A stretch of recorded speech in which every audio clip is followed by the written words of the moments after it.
বাংলার এক ছোট্ট গ্রামে বাস করেন বয়স্কা শাহিদা খাতুন। তার দুই ছেলে, বড় ছেলে করিম, ছোট ছেলে জসিম। সংসারে আছে দুই বউ, রাশিদা বড় জা আর হালিমা ছোট জা। প্রথম দিকে সংসার মোটামুটি শান্তই ছিল, কিন্তু কিছুদিন পর থেকে শুরু হলো শাশুড়ি আর দুই জার লেগে লেগে ঝাবড়া।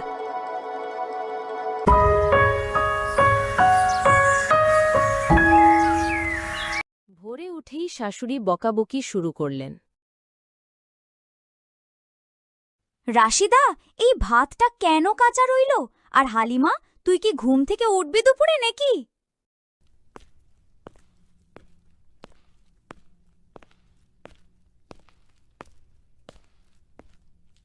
মা, আমি তো গরুতে ঘাস দিয়ে এলাম, তারপরে উঠেছি। তোমার তো শুধু দোষ ধরা।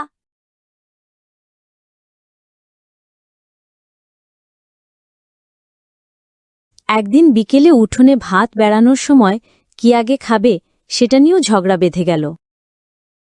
রাশেদা, হালিমা, তোরা কি আমাকে ভাত দিবি নাকি আমি না খেয়ে বসে থাকব? আমার অনেক কাজ পড়ে আছে, এখনই আমাকে ভাত দাও, নয়তো আমি ভাত না খেয়ে চলে যাব আমার কাজে। মা, আপনি একটু দাঁড়ান, আমি ভাত নিয়ে যাচ্ছি। হালিমা মনে মনে ভাবতে থাকে, মা কেন যে এত তাড়াহুড়ো করে? সকাল থেকে আমি একা রান্না করছি, ঘরের কাজও করছি, তবুও মা ভাবে আমি বুঝি বসে বসে থাকি। কখনো কি মা বুঝবে আমি কত কষ্ট করি? কিন্তু কি আর করা, মা তো মাই, তাই কষ্ট হলেও মুখে কিছু বলি না। আমি তাড়াতাড়ি রাশিদার আগে গিয়ে মাকে ভাত দিই, তাহলে মা মনে করবে আমি অনেক কাজ করি।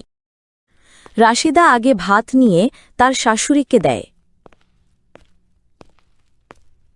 মা, নিন, আমি ভাত নিয়ে এসেছি, আগে খেয়ে নিন। তখনই হালিমা তাড়াহুড়ো করে ভাত নিয়ে আসে। হালিমা ভাত নিয়ে এসে দেখল রাশেদা আগে তার শাশুড়িকে ভাত খেতে দিয়েছে। হালিমা অবাক হয়ে মনে মনে ভাবে, আহা, আমি তো ভেবেছিলাম আমি আগে গিয়ে মাকে ভাত দেব, তাহলে মা ভাববে আমি অনেক কাজ করি, কিন্তু রাশেদা তো তার আগেই দিয়ে দিল। মা, আমি ভাত নিয়ে এসেছি, আমার ভাত আপনি খান। রাশিদা আমাকে আগেই ভাত দিয়েছে, আমি এই ভাত খেয়ে নিই, তুমি তোমার ভাত রেখে দাও, আমি পরে খাব। না মা, আমি অনেক কষ্ট করে আপনার জন্য ভাত রান্না করেছি, আপনি আমার ভাতটাই খান। তুমি ভাত কষ্ট করে রান্না করেছ, আর আমি মনে হয় কষ্ট করে রান্না করিনি। আমি মাকে আগে ভাত দিয়েছি, মা আমার ভাতে আগে খাবে। তোমার ভাত তুমি নিয়ে যাও। আমি বললাম না, মা আমার ভাত খাবে, তুমি চুপ করো। তুমি যদি চুপ না করো তাহলে তোমার খবর আছে। তুমি কি করবে? তোমার এত বড় সাহস, তুমি আমাকে এত বড় কথা বললে? তোমরা কি চুপ করবে? দুই বউ থাকলে নাকি সংসার খুশিতে ভরে ওঠে, অথচ আমার ঘর হল যুদ্ধের ময়দান। শাহেদা বেগম রাগ করে তখন বাড়ি থেকে বের হয়ে গেল, ভাত না খেয়ে।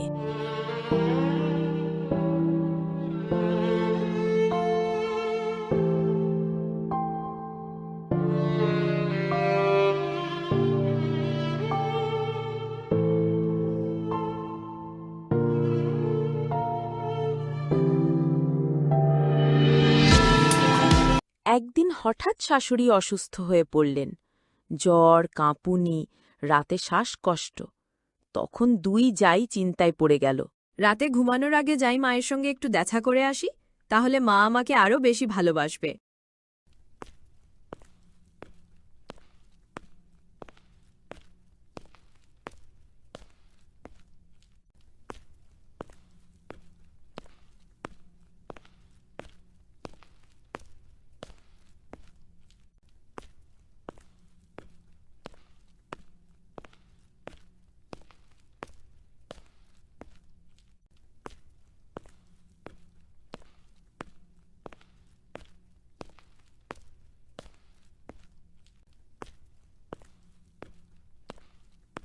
একি মা, তোমার কি হয়েছে? তুমি এভাবে শুয়ে আছো কেন? রাশেদা ভাবি, তাড়াতাড়ি আসো, মা কেমন জানি করতেছে। রাশেদা ভাবি, রাশেদা ভাবি, তাড়াতাড়ি আসো। রাশেদা কেবলই ঘুমাতে যাচ্ছিল। এই সময় খাদিজার ডাক শুনতে পায়। রাশিদা রেগে গিয়ে বলে, উফ, এই সময় আমার কি হলো? আমি তো কেবলই ঘুমাতে যাচ্ছিলাম। এই বাড়িতে আমার তো কোনো শান্তিই নেই। সারা দিন কাজ করে রাতে যে একটু ঘুমাবো তারও তো কোনো উপায় নেই। আচ্ছা, আসতেছি।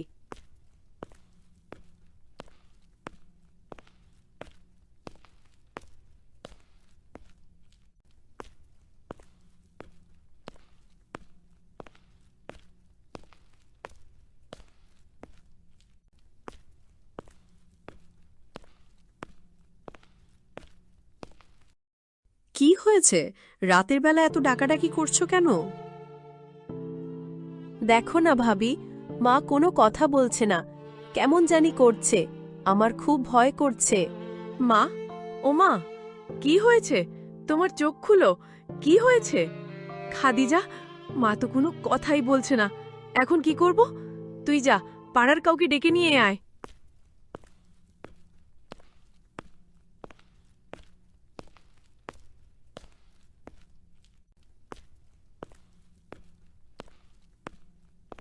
রহমান চাচা, রহমান চাচা, দরজাটা খুলুন।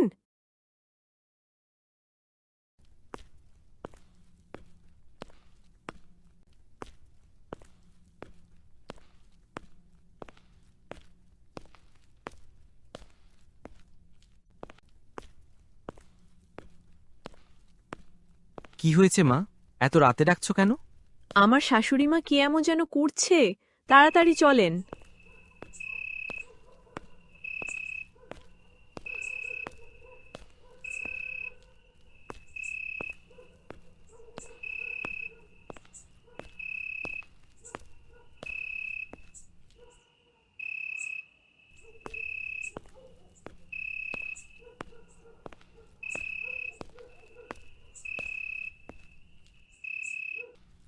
মা, কথা বলো। মা, চোখ খুলো।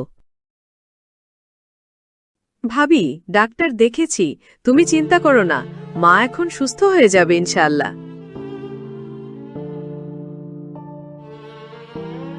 চিন্তার কোনো কারণ নেই। আপনাদের মা ভালো আছেন।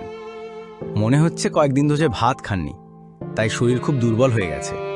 আমি কিছু ওষুধ লিখে দিচ্ছি, এগুলো নিয়মিত খাওয়াবেন আর তাকে 3 বেলা সময় মতো ভাত খাওয়াবেন। তাহলেই ধীরে ধীরে সুস্থ হয়ে উঠবেন। তাহলে বৌমারা, তোমরা তোমাদের শাশুড়িমার ভালোভাবে দেখাশোনা করো। আমি ডাক্তারবাবুকে বাড়ির বাইরে পর্যন্ত এগিয়ে দিয়ে আসি।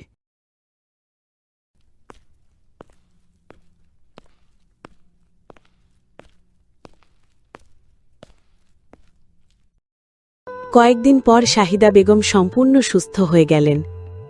আলহামদুলিল্লাহ, এখন আমি অনেক ভালো আছি। মা, আপনাকে আবার সুস্থ দেখে আমাদের মন ভরে গেছে।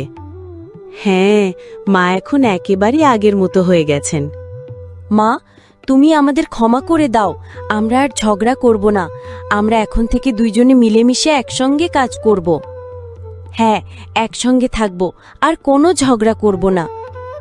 শোন রে দুই যা, সংসার শুধু ঝগড়া দিয়ে টেকে না, মিলেমিশে চললেই সংসার সুন্দর হয়।